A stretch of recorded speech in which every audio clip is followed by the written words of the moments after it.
अग्रे वसति लक्ष्मी करमध्ये सरस्वती करमूले सदा गौरी प्रभारे करदर्शन रवये नमः भानवे नमः रवये नमः भानवे नमः समुद्रवसने देवी पर्वतस्तनमण्डिते विष्णुपत्नी नमस्तुभ्यं पादस्पर्शं क्षमस्व मे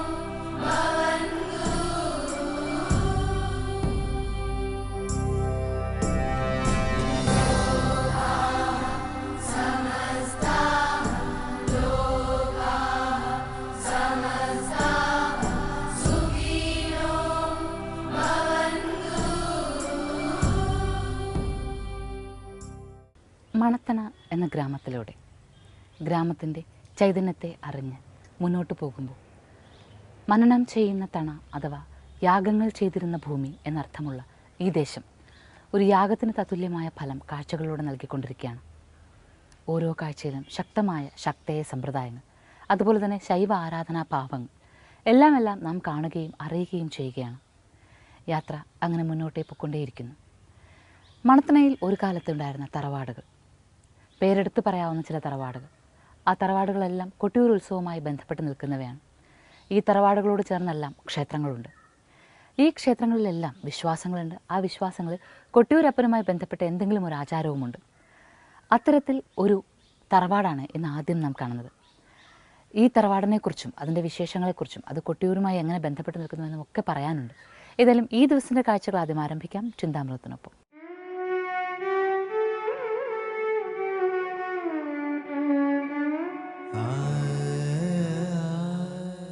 അറിവമ്മ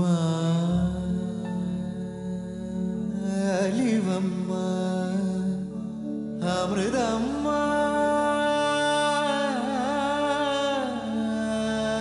അഖിലം നീ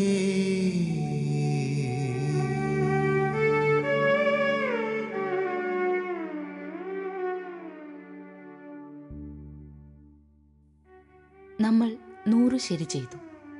പക്ഷേ ഒരു തെറ്റ് സംഭവിച്ചാൽ മനുഷ്യൻ നമ്മളെ തള്ളും. എന്നാൽ 100 തെറ്റ് ചെയ്ത് ഒരു ശരിയുണ്ടെങ്കിൽ ഈശ്വരൻ സ്വീകരിക്കും. അതുകൊണ്ട് ഈശ്വരനോട് മാത്രം ബന്ധം വെക്കുക, എല്ലാം അവിടുത്തേക്ക് സമർപ്പിക്കുക. അമ്മയുടെ ഈ വാക്കുകൾ ചിന്തയിൽ ദീപം തെളിയിക്കട്ടെ.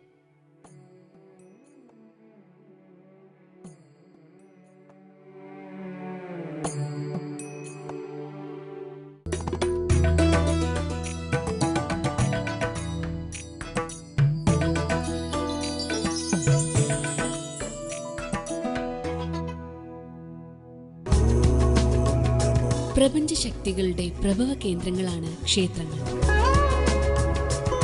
ക്ഷേത്രദർശനം ശരീരത്തിനെ ഊർജ്ജസ്വലമാക്കുന്നു, മനസ്സിനെ നിർമ്മലമാക്കുന്നു. ഓരോ ദേശത്തിന്റെയും സംസ്കാരത്തിന്റെയും ജീവിത രീതികളുടെയും അടിത്തറയാണ് ക്ഷേത്രങ്ങൾ.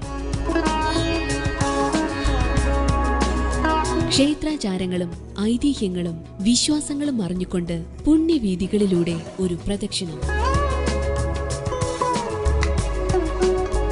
എല്ലാ ഞായറാഴ്ചയും രാവിലെ 7 മണിക്ക് പ്രദക്ഷിണം.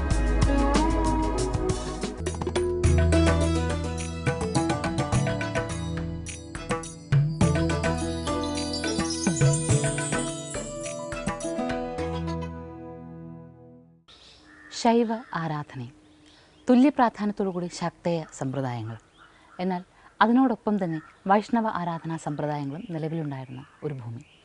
അതുകൂടിയാണ് മണത്തണ. മനസ്സിനെ തണുപ്പിക്കുന്ന ഈ ഭൂമിയുടെ കഥകളും വിശ്വാസങ്ങളും അറിയുവാൻ ഒരുപാട് ഈ ദേശത്തിൽ സഞ്ചരിക്കേണ്ടതുണ്ട്. കഷ്ടിച്ച് ഒരു 4 കിലോമീറ്റർ ചുറ്റളവേ ഉള്ളൂ മണത്തണയ്ക്കെന്ന്.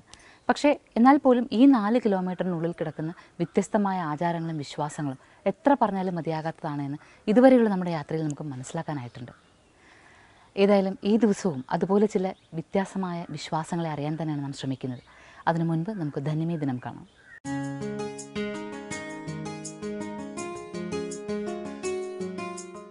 എല്ലാവരും ശാന്തിയും സമാധാനവും ആഗ്രഹിക്കുന്നു. ശരീരത്തിനും മനസ്സിനും സുഖം കിട്ടണമെന്ന് ആഗ്രഹിക്കാത്ത ആരും തന്നെ ഇല്ല.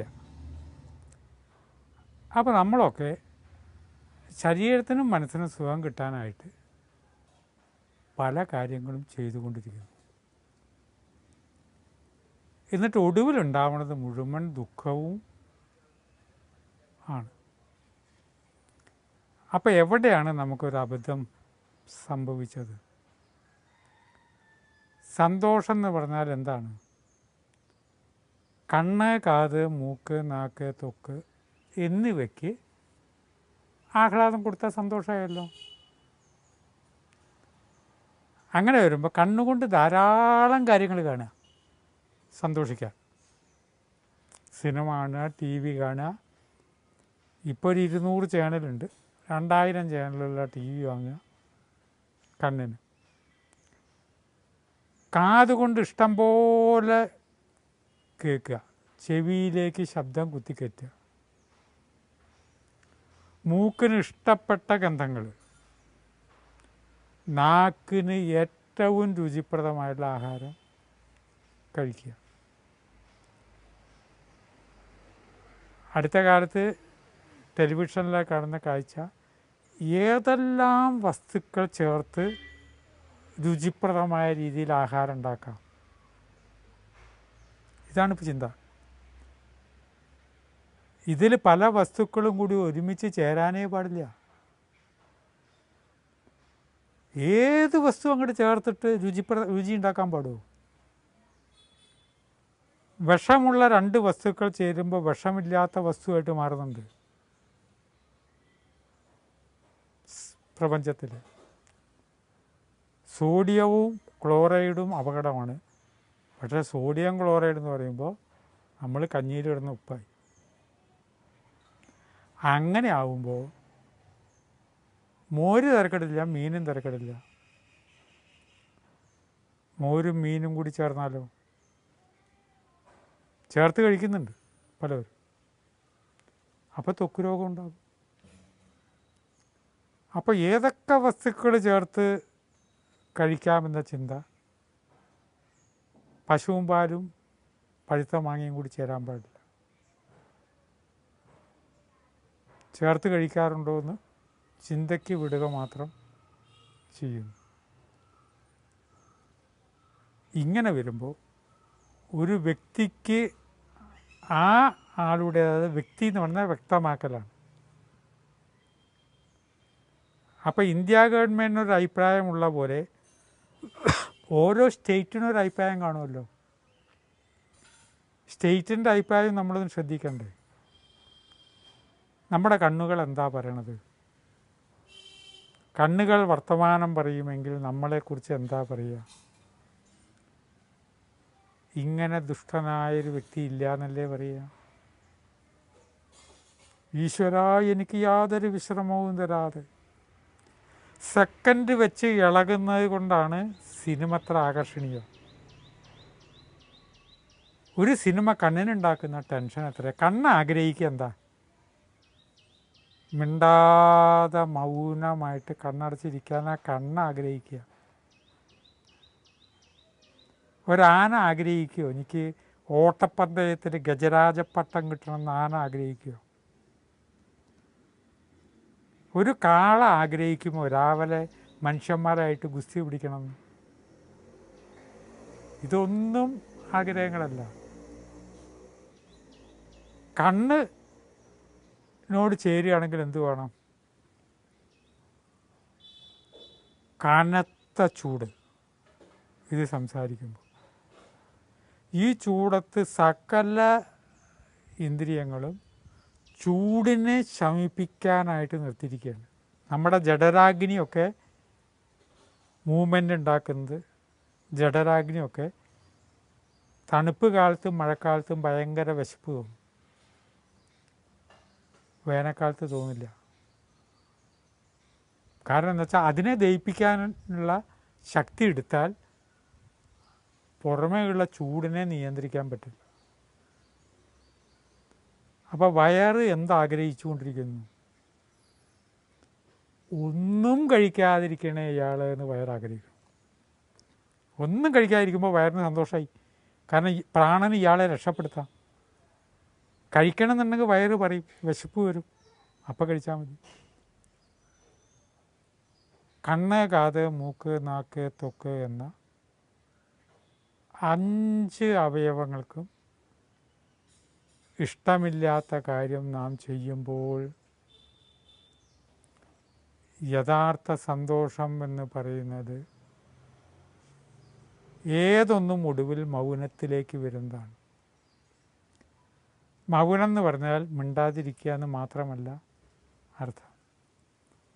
ഏതൊന്നിൻ്റെയും അവസാനം അത് മൗനമായിട്ടാണ് മാറുന്നത്. സിനിമ കണ്ടു, ഇഷ്ടപ്പെട്ടു, എന്താ അർത്ഥം? ഞാൻ വേറൊന്നും ആലോചിച്ചില്ല, മൗനത്തിലേക്ക് പോകും. പ്രഭാഷണം ഇഷ്ടപ്പെട്ടില്ല എന്ന് പറഞ്ഞാൽ എന്താണ്? എൻ്റെ മനസ്സ് മൗനത്തിലേക്ക് വന്നില്ല, ഞാൻ പലതും ചിന്തിച്ചു കൊണ്ടിരുന്നു, എന്താ അയാൾ പറഞ്ഞതെന്ന് മനസ്സിലായില്ല. ശിവൻ അപസ്മാരമൂർത്തിയെ ചവിട്ടി പിടിച്ച് നിൽക്കുകയാണ്. മുയലകൻ, മുയലെന്ന് പറഞ്ഞാൽ സ്പീഡ്, വേഗത, അംബീഷൻ, കാമം. അതുകൊണ്ടാണ് മനസ്സിൻ്റെ കാരകനായുള്ള ചന്ദ്രനിൽ മുയലിൻ്റെ പ്രതിബിംബം എന്ന് പറഞ്ഞതിൻ്റെ ആന്തരികാർത്ഥം ഇതാണ്. നമ്മളിലെ ശിവശക്തി ഈ അപസ്മാരമൂർത്തിയെ ചവിട്ടി നിൽക്കുക. നാം ഇപ്പം ചെയ്തുകൊണ്ടിരിക്കുന്നത് ആ ഉറച്ച കാലടിയെ പിൻവലിപ്പിക്കാനുള്ള ശ്രമമാണ്. മൗനത്തിലേക്ക് മടങ്ങാതെ നേരെ ഓപ്പോസിറ്റ്. നമ്മളിൽ കുടികൊള്ളുന്ന ആ ശിവശക്തിയെ ദുർബലപ്പെടുത്താനാണ് ശ്രമിക്കുന്നത്. ഏത് ശ്രമത്തെ എടുത്തിരുന്നാലും അപസ്മാരമൂർത്തിയെ ചവിട്ടി നിൽക്കുന്ന ശിവൻ. ചവിട്ടി നിൽക്കാൻ കാരണം എന്താ? കാലെടുത്താൽ അപസ്മാരം എന്ന് പറഞ്ഞാൽ അതിൻ്റെ താൽക്കാലിക അർത്ഥം മുതൽക്ക് എല്ലാ അർത്ഥവും നമുക്കറിയാവുന്നതാണല്ലോ. ഈ മൗനത്തിലേക്ക് വരുന്നതാണ് ഏറ്റവും വലിയ സുഖമെന്ന് ഋഷിമാർ പറയുന്നു. ചിന്തയ്ക്ക് വിട്ട് വാക്കുകൾ സംവരിക്കുന്നു. നമസ്കാരം.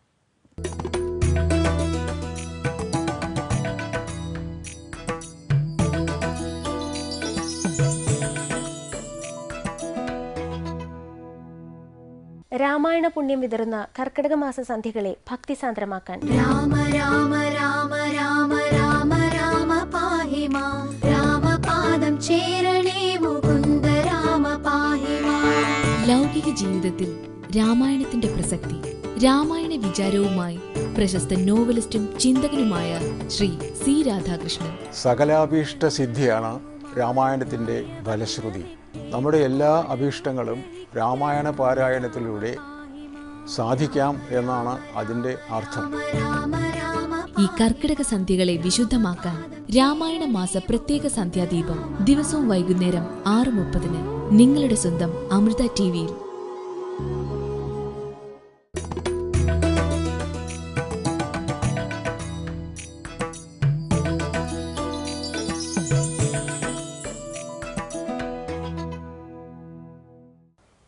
കൊട്ടിയൂരിലെ വളരെ പുരാതനമായ ഒരു തറവാട് മുന്നിലേക്കാണ് നാം എത്തുന്നത്.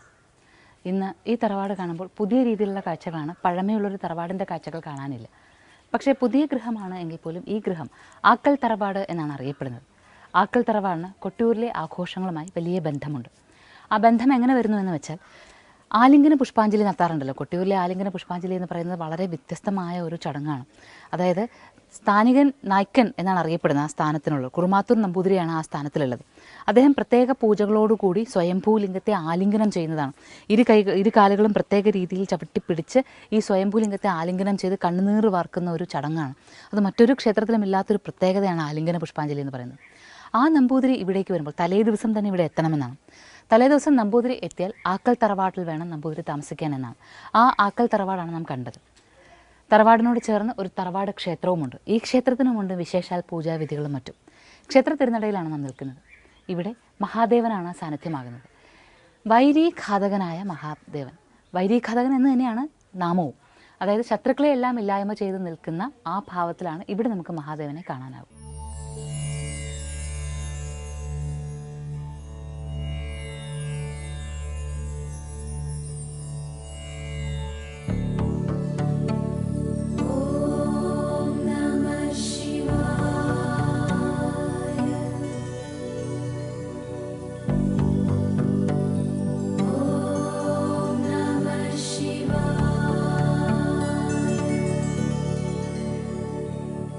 ആലിംഗന പുഷ്പാഞ്ജലി ഉൾപ്പെടെ കൊട്ടിയൂരിനും സമീപ പ്രദേശമുള്ള ധാരാളം ക്ഷേത്രങ്ങളിൽ പലതരം ഗൂഢപൂജകളുമുണ്ട്.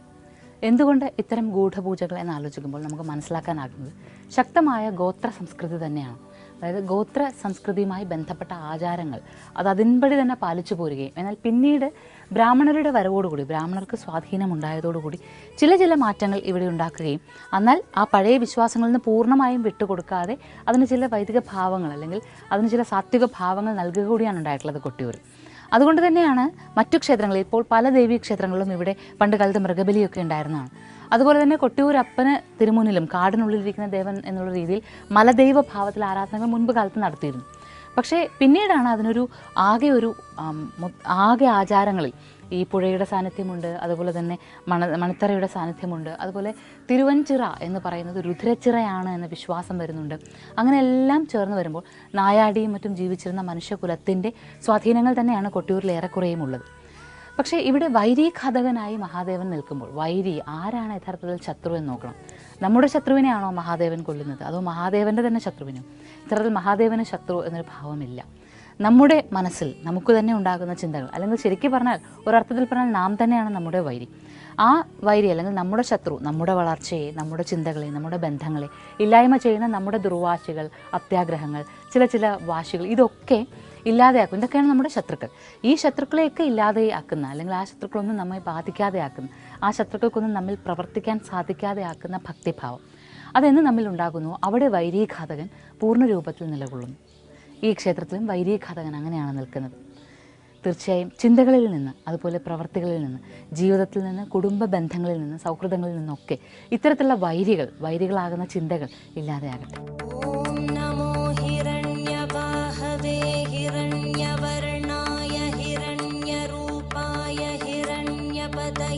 अंबिकापतय उमापतये पशुपतये नमो नमः।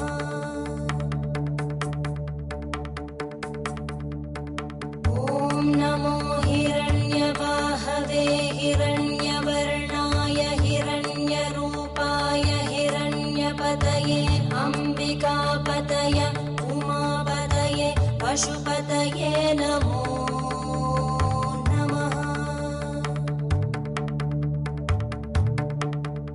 കുറുമാത്തൂർ നമ്പൂതിരി എത്തി താമസിക്കുന്ന ആക്കൽ തറവാടിനെക്കുറിച്ച് നാം പറഞ്ഞല്ലോ.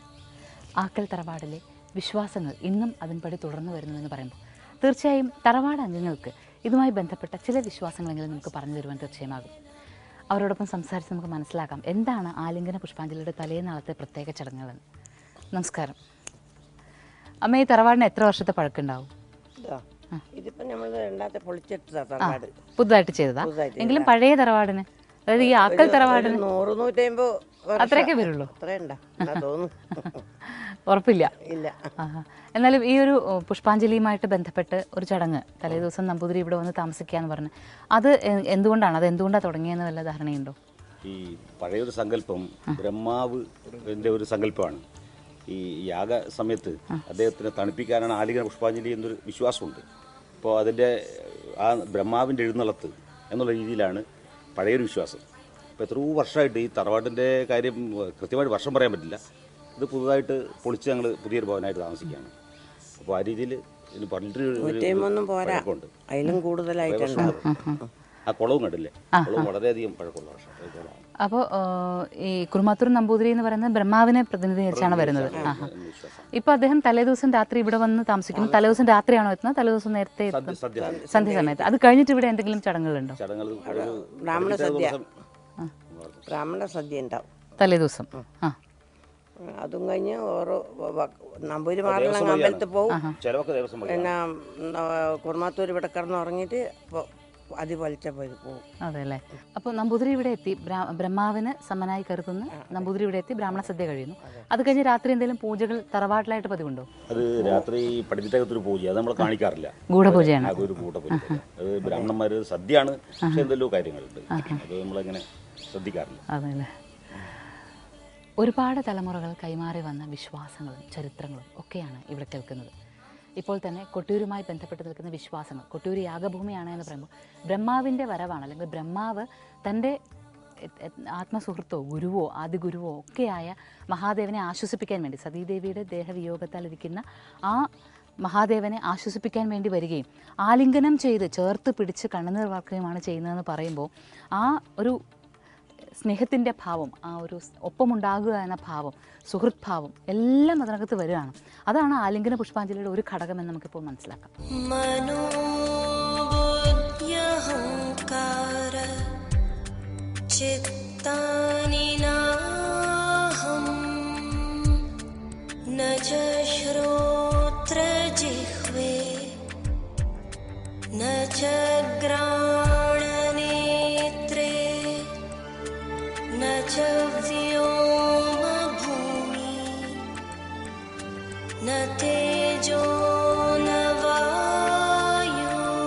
ആക്കൽ തറവാട് പോലെ നിരവധി തറവാടുകൾ മണത്തണയിലുണ്ടെന്ന് പറഞ്ഞല്ലോ. ഈ തറവാടുകൾക്കൊക്കെ ഇന്ന് നാം കാണുന്ന കാഴ്ചകളല്ല ഉണ്ടായിരുന്നത്. പ്രമാണിത്വം അത്ര കണ്ടുണ്ടായിരുന്നു. ഇവരൊക്കെയും ചെറിയ നാട്ടുരാജാക്കന്മാരെ പോലെയാണ് ഒരു കാലത്ത് ഇവിടെ ജീവിച്ചിരുന്നത്. അതിന് നമുക്ക് തെളിവ് നൽകുവാൻ ഇവിടെ ആക്കൽ തറവാടിനോട് ചേർന്നുള്ള കുളമുണ്ട്. ഇത് ആക്കൽ തറവാടുകാരുടെ കുളമാണ്. നോക്കുക, ഇതിന് എന്തൊരു വലിപ്പമുള്ള വളരെ മനോഹരമായ കുളമാണ് ഇത്. ഇതുപോലുള്ള കുളങ്ങളും വലിയ തറവാടുകളും ഉണ്ടായിരുന്നു എന്ന് പറയുമ്പോൾ അവരുടെ പ്രമാണിത്വമാണ് നമുക്ക് മനസ്സിലാക്കാനാകും. പക്ഷേ ഇവിടെ ഇപ്പോൾ ഈ കുളം കാണുമ്പോൾ വേറൊരു കാര്യം കൂടി നമുക്ക് മനസ്സിലാക്കാം. നാം പറഞ്ഞു നന്നങ്ങാടികൾ കണ്ടെത്തിയ പ്രദേശമാണ് ഇത്. നന്നങ്ങാടികൾ കണ്ടെത്തിയിട്ടുണ്ട് എന്ന് പറയുമ്പോൾ ശരിക്കും മനസ്സിലാക്കേണ്ടത് ശിലായുഗവുമായി ഈ ഒരു സംസ്കാരത്തിന് ബന്ധമുണ്ടായിരുന്നു എന്നാണല്ലോ. അതുപോലെ തന്നെ ആ കാലത്ത് മനുഷ്യൻ്റെ നാഗരിക ഭാവങ്ങൾ, അതായത് പ്രകൃതിയോട് സമരസപ്പെട്ടുകൊണ്ടും എന്നാൽ നാഗരിക ഭാവങ്ങൾ വേണമെന്നും മനുഷ്യൻ കൂട്ടായി ജീവിക്കുവാനും അവന് വേണ്ടുന്ന സൗകര്യങ്ങൾക്കായി പ്രകൃതിയെ ഒരുക്കുവാനും ഒക്കെ പഠിച്ച കാലം തൊട്ട് തന്നെ അവൻ കുളങ്ങൾക്ക് കരകളിൽ ഇങ്ങനെ കെട്ടിയൊരുക്കാനൊക്കെ തുടങ്ങിയിരുന്നു. സിന്ധു നദീതട സംസ്കാരത്തിൻ്റെ പഴയ ചിത്രങ്ങൾ ഓർത്താൽ മനസ്സിലാകും. ഹാരപ്പ, മോഹൻജദാരോ തുടങ്ങിയിടങ്ങളിൽ ഇതുപോലുള്ള കുളക്കടവുകൾ നമുക്ക് കാണാൻ സാധിക്കും. അത്തരത്തിലൊരു കുളക്കടവ്, വിശാലമായൊരു കുളക്കടവ് ആക്കൽ തറവാടുമായി ബന്ധപ്പെട്ട് ഉണ്ടാകുമ്പോൾ ഇതുപോലെ നിരവധി കാഴ്ചകൾ ഇവിടെ ഉണ്ടായിരുന്നു. ഈ തറവാടിൻ്റെ കുളവും സ്വന്തം, അതായത് സ്വകാര്യ വ്യക്തികളുടേതായതുകൊണ്ട്, അതായത് ആക്കൽ തറവാടിലെ അംഗങ്ങൾക്ക് സ്വാതന്ത്ര്യമുള്ളത് കൊണ്ട് തന്നെ ഈ ഒരു കുളത്തിനും കാലക്രമത്തിൽ മാറ്റങ്ങൾ സംഭവിച്ചേക്കാം. ഇതുപോലെ മാറ്റങ്ങൾ സംഭവിച്ചാണ് പല കാഴ്ചകളും ഇവിടെ നിന്ന് അപ്രത്യക്ഷമായി പോയത്. പക്ഷേ ഏതായാലും ആക്കൽ തറവാട് ഇപ്പോൾ ഈ കുളം സംരക്ഷിക്കുന്നു എന്നുള്ളത്, അതുപോലെ തന്നെ വൈരീഘാതകനായ ഭഗവാൻ നിലകൊള്ളുന്ന ക്ഷേത്രത്തെ സംരക്ഷിക്കുന്നത് പോലെ തന്നെ ഈ കുളവും സംരക്ഷിക്കുന്നു എന്നുള്ളത് മാതൃകാപരമായൊരു കാര്യമാണ്. അതൊരു വലിയ ആശ്വാസവുമാണ്.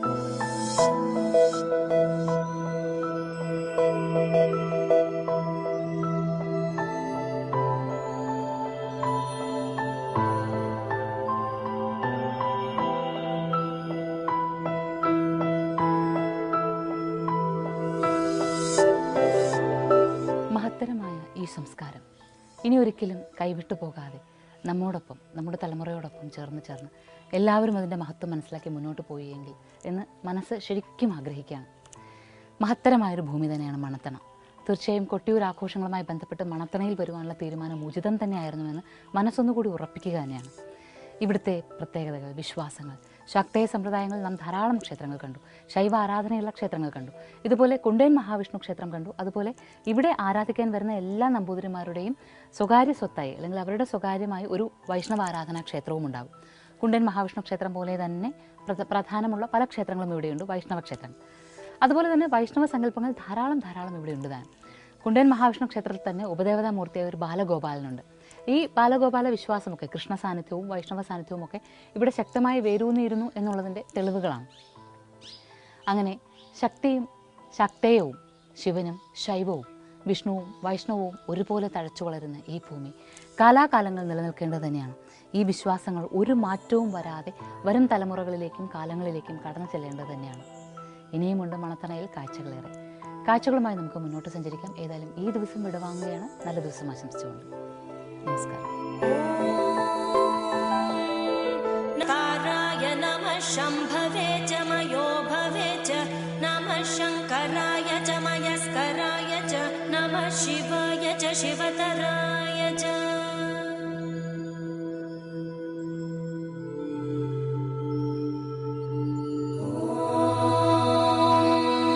नमस्ताराय ताराय नमो नमस्ताराय नमो नमस्ताराय नमो नमस्ताराय नमः